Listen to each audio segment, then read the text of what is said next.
Welcome to the webinar titled Student Loans in a Time of Crisis: How to Overcome the Challenges and the Debt. Even in the best of times, student loans are difficult to navigate. Of course, these are far from the best of times, so today we'll talk about how to ease your stress about student loans so you can focus your time on your education and your health.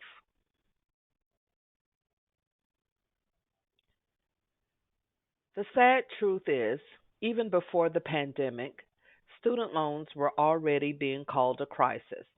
Why? Because we owe more on our student loans than we do on all the credit cards out there. Next to mortgages, this is the biggest category of personal debt.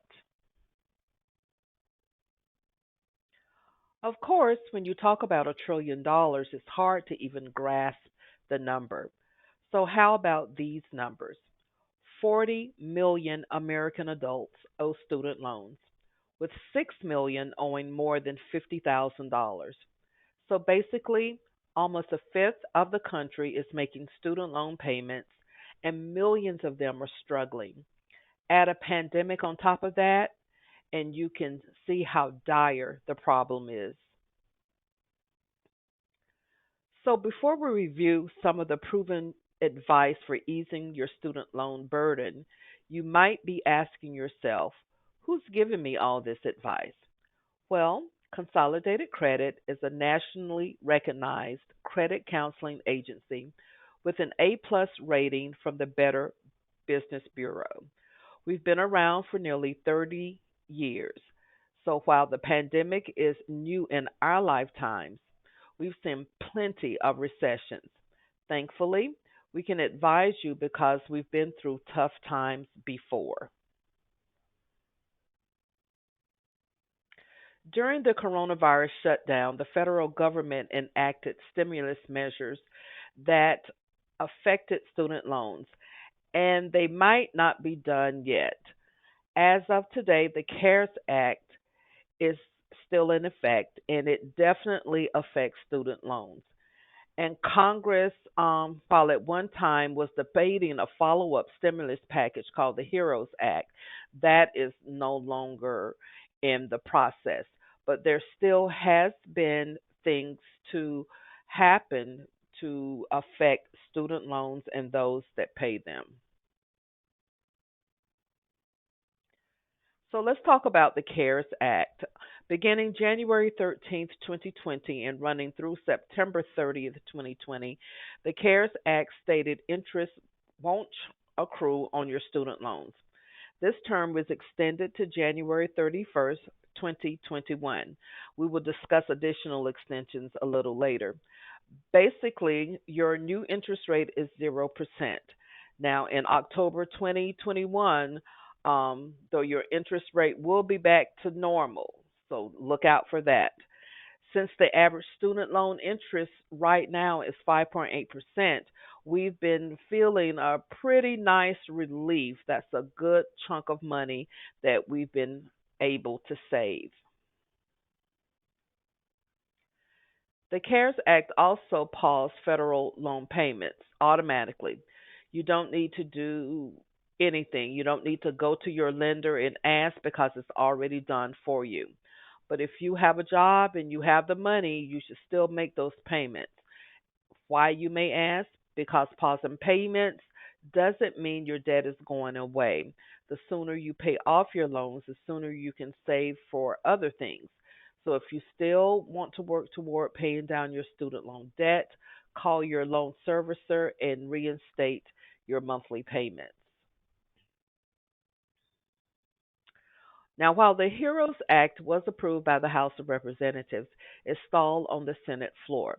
However, some portions of the HEROES Act were adopted by other means, namely the executive order signed by President Biden on January 21st, 2021. If you have federal student loans, and more than 90% of borrowers do, then you get an extra year of not having to make payments. Basically, the executive order abstracted from the HEROES Act to extend the CARES Act forbearance deadline from September 2020 to September 2021. But what if you have private student loans? The CARES Act had nothing for you as far as the private student loans are concerned.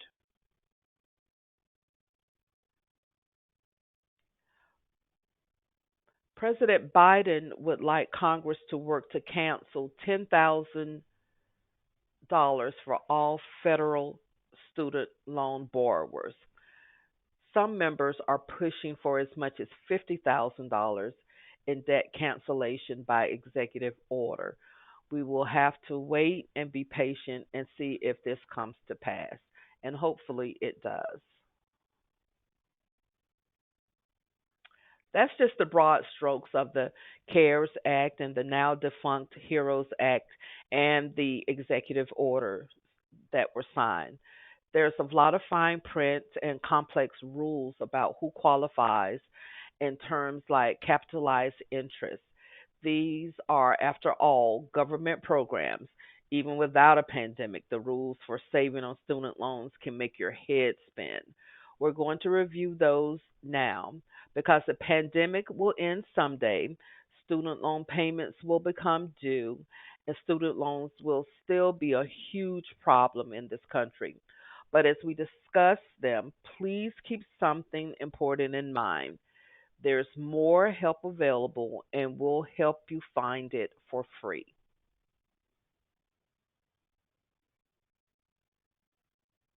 Here's a concept that's familiar to anyone who's called their credit card company and begged to get a late fee removed.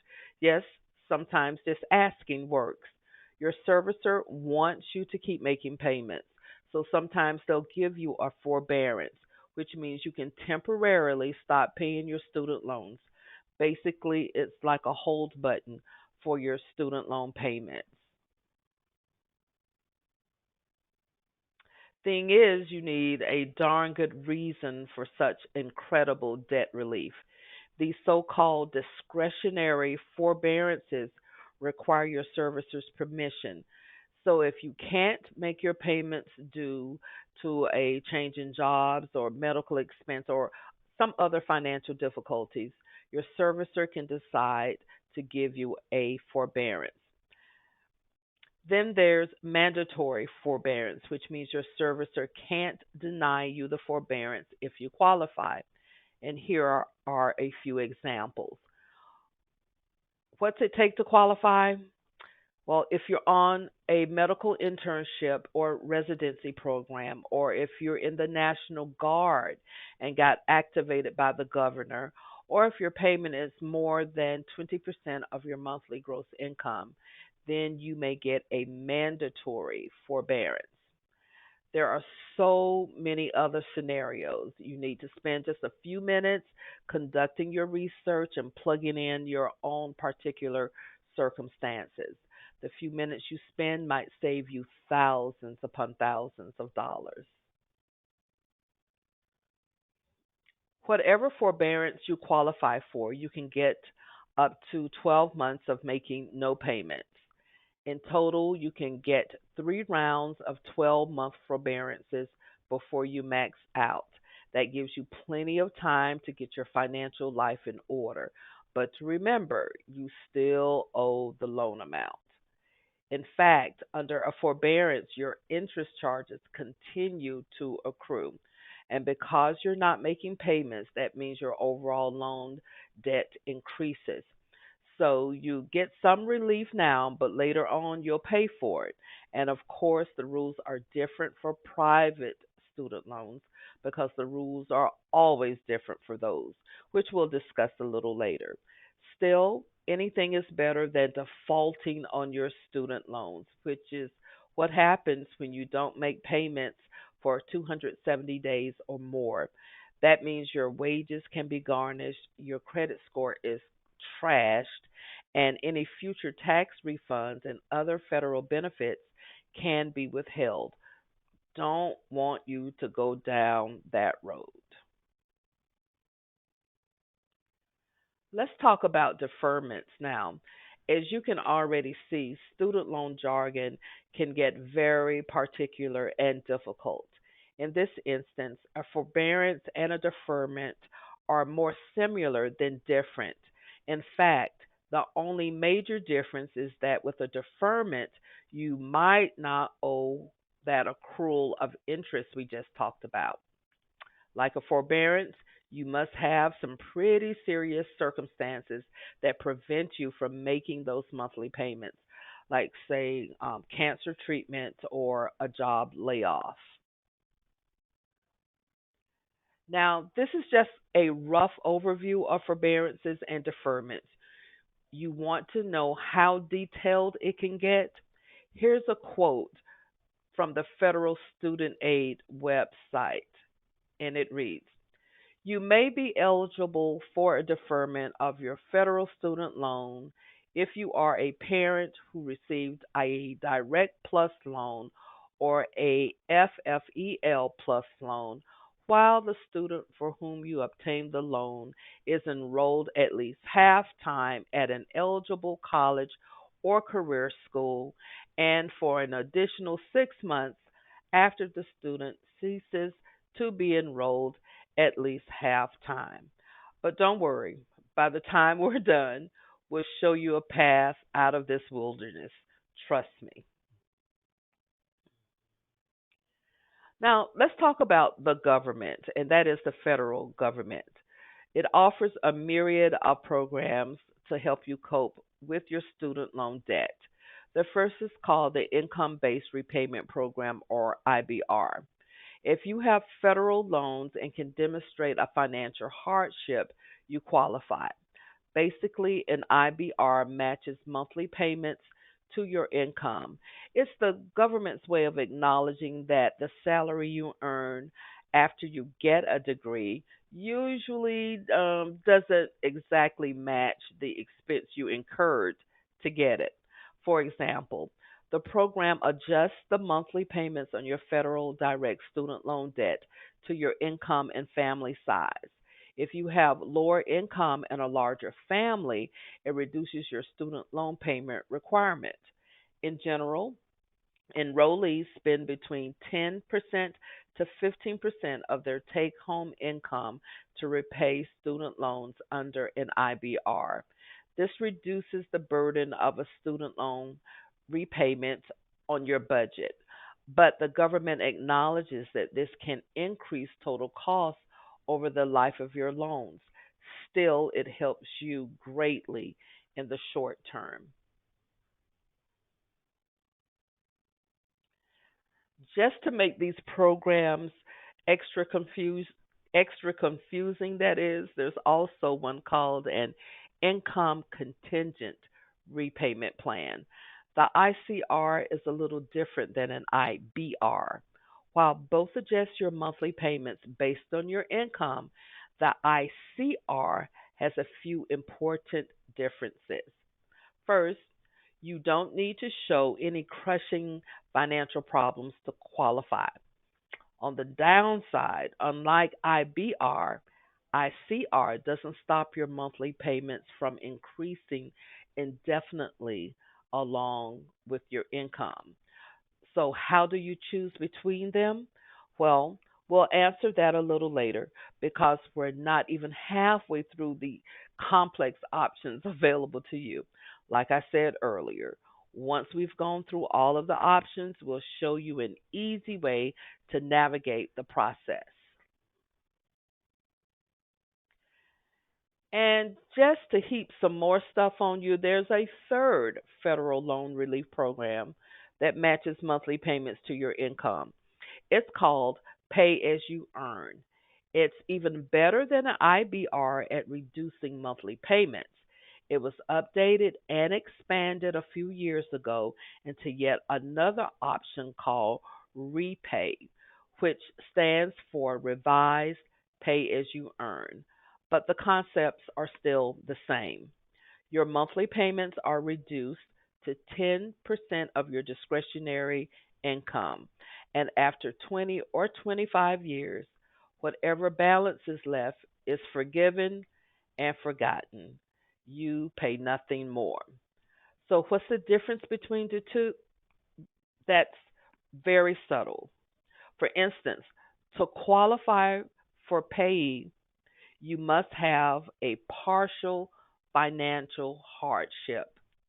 Repay, anyone with qualifying student loan is eligible. Your spouse's income doesn't count in pay if you file separately, but it does in repay. So, what does all this mean? Generally speaking, pay is a better option for married borrowers when both spouses have an income. Repay is better, usually better, let's say, for single borrowers and people who don't qualify for pay. But in both cases, just like in ICR, if you get a new high paying job or a big fat raise, your payments jump up along with that extra income. If you want to see if pay or repay is right for you, we once again recommend you visit studentaid.gov. There are so many variables. We could do an entire presentation just on that. So now, if you're thoroughly confused, we'll move on to some other options that are a little more straightforward. If you've ever used debt consolidation, um, a debt consolidation loan, that is, to take care of credit card debt problems, you might think you understand how a federal direct consolidation loan works for student loan debt, but you're wrong. You use a federal direct consolidation to consolidate federal student loan debt into one easy payment. But the loan structuring, interest rate, and how you qualify varies greatly from other types of consolidation loans. Consolidating debt is generally done to simplify debt repayment. If you have multiple individual debts to repay, it can get complicated to juggle all those bills within your budget. Consolidation reduces that down to just one bill, so debt is easier to manage. However, that's not the only advantage of federal direct consolidation loans. In this case, taking out this type of loan provides an additional benefit that can be significant depending upon your situation. Namely, you can make defaulted federal loan debt current. It's an amazing benefit and one worthy of a few minutes of your research. Applying is easy. You do it through the federal website, studentloans.gov, and we'll tell you at the end of this masterclass how to learn more, possibly by hiring an expert to assist you. If you don't want to deal with forbearances and deferments and you're not interested in the federal relief programs we just talked about, you have another option. That is refinancing your loans on your own. When you refinance, you actually take out a new loan at a lower interest rate. This works best if you're not cash strapped and want to pay off your loans faster. That's because you need a credit score high enough to qualify. Basically, you're consolidating your federal student loans into one private loan for a lower interest rate. You can then plow your savings back into paying off the principal.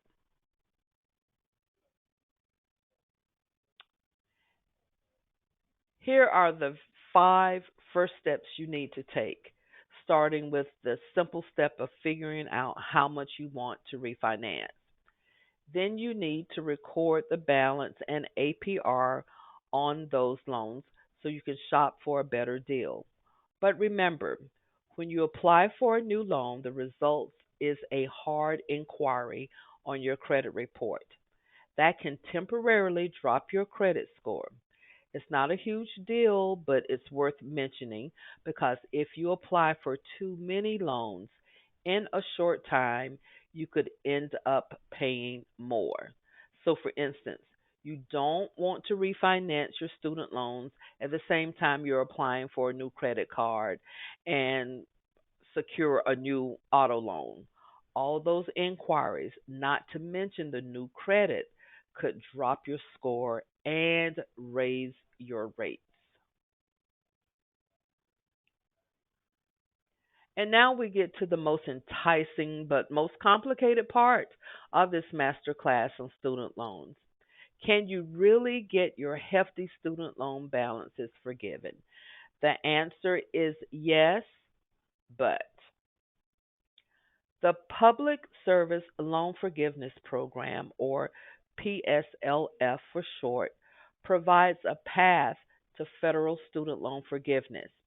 If you work in a qualified public service profession, and that includes many in the medical profession, the government might forgive a portion of your federal student loans. Here's the but. However, the qualification process is long, complicated, and worst of all, not guaranteed. And you need to make 120 regular qualified payments first. That's 10 years worth. But if you do qualify, you could get out of student loan debt for less than you originally borrowed. This one is worth spending some extra time on. Remember when we were talking about those federal relief programs like IBR and REPAYE and how they lower your monthly payments, matching them to your income and family size? Well, we also mentioned that they can cost you more in the long run because they increase the repayment term for up to 25 years. 2.5 decades um, is a long time to pay off debt and to be in debt. So the fact that the PSLF forgives your balances after 10 years is a huge advantage. If you qualify, it's quite literally worth the hassle. Here's one of the catches though.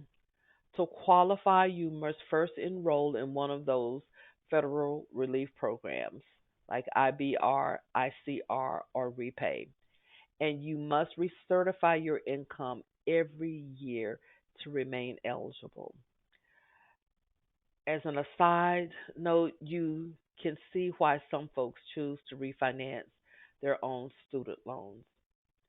Finally, you can only take advantage of this program if you work in certain professions that the federal government deems a significant contribution to our society. Luckily, that includes nurses and doctors, but it also includes firefighters, police officers, and teachers. And there's a separate but similar program for military veterans. As you can see, this stuff can get complicated enough to fluster a PhD. It's one big reason that the Government Accountability Office told Congress that 51% of all federal direct loan borrowers were eligible for the IBR program we mentioned earlier, yet only 13% are actually participating in it. And the Department of Education even admits that their efforts to increase awareness about these federal relief programs is incomplete and inconsistent.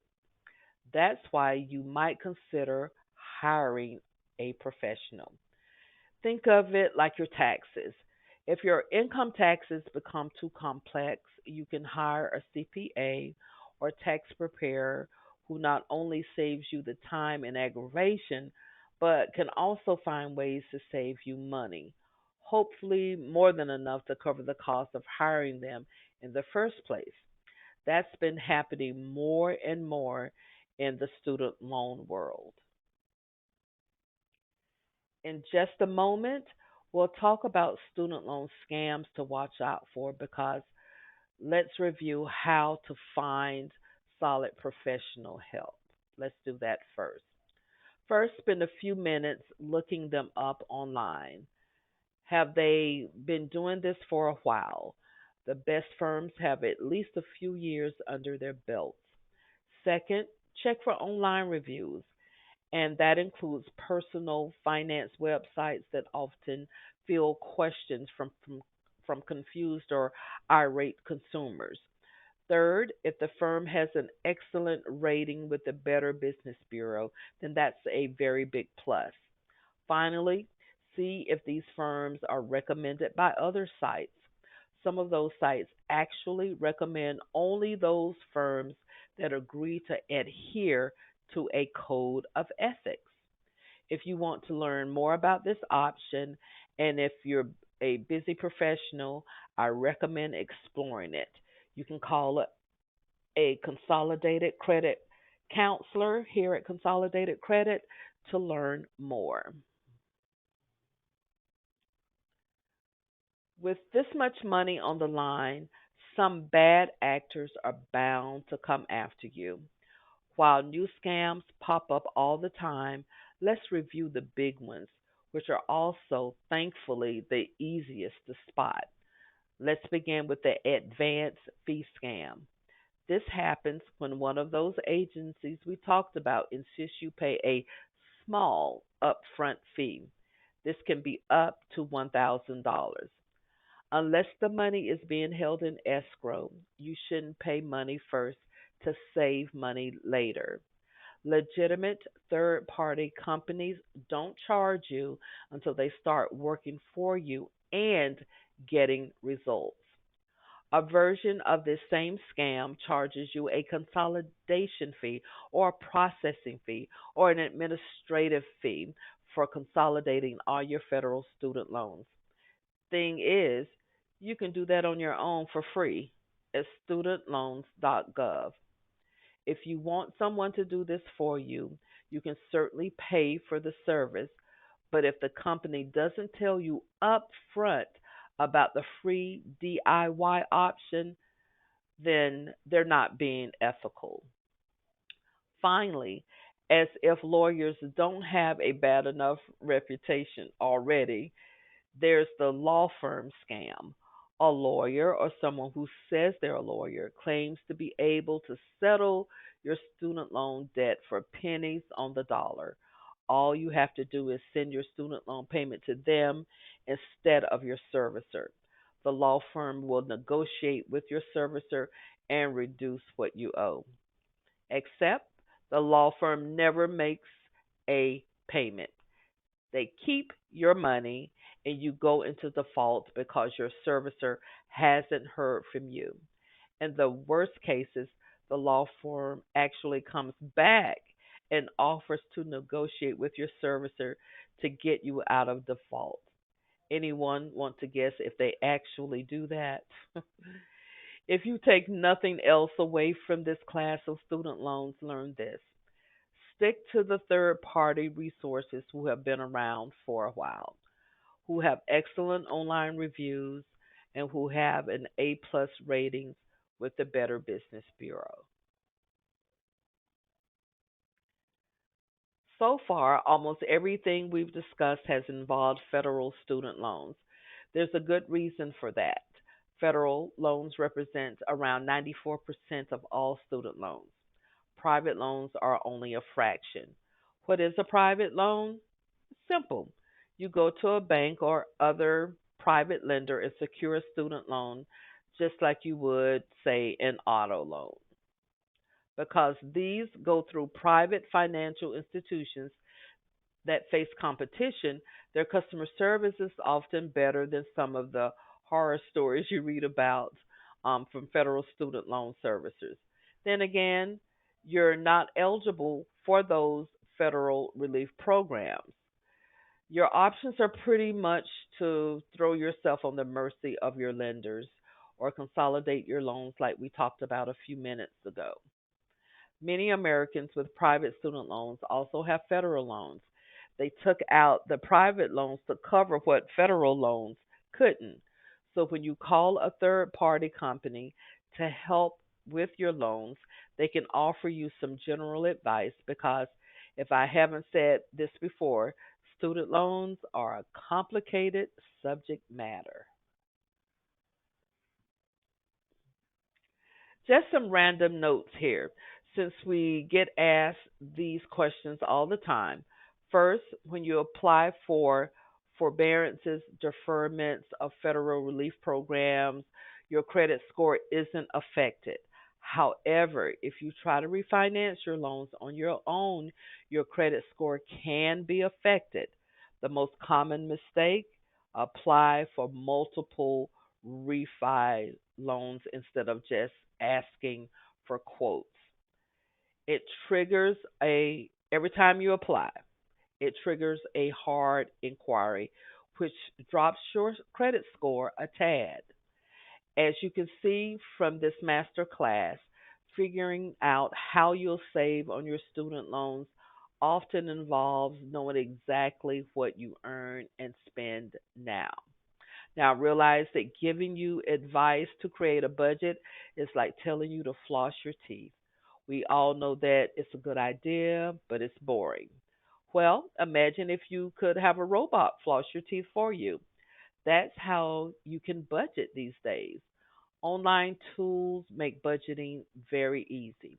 Your bank or credit union probably offers it on their site or on their online banking platform. Take advantage of these and tap a few keystrokes to create a budget instead of spending time old school with pen and paper. Finally, don't let all this daunting information depress or discourage you. Yes, it can feel like your head will explode with all the rules and options, but you have help, both free and paid. The bottom line is this: the programs and advice we discussed today can greatly enhance your bottom line. So that's our review of student loans, both during the pandemic and afterwards, which we hope comes really soon. If you have any more questions, or you want more free financial advice, we're here for you. Just call the number on your screen, 800-210-3481, or you can email us at fined@consolidatedcredit.org. Again, thank you so much for your time, and thanks so much.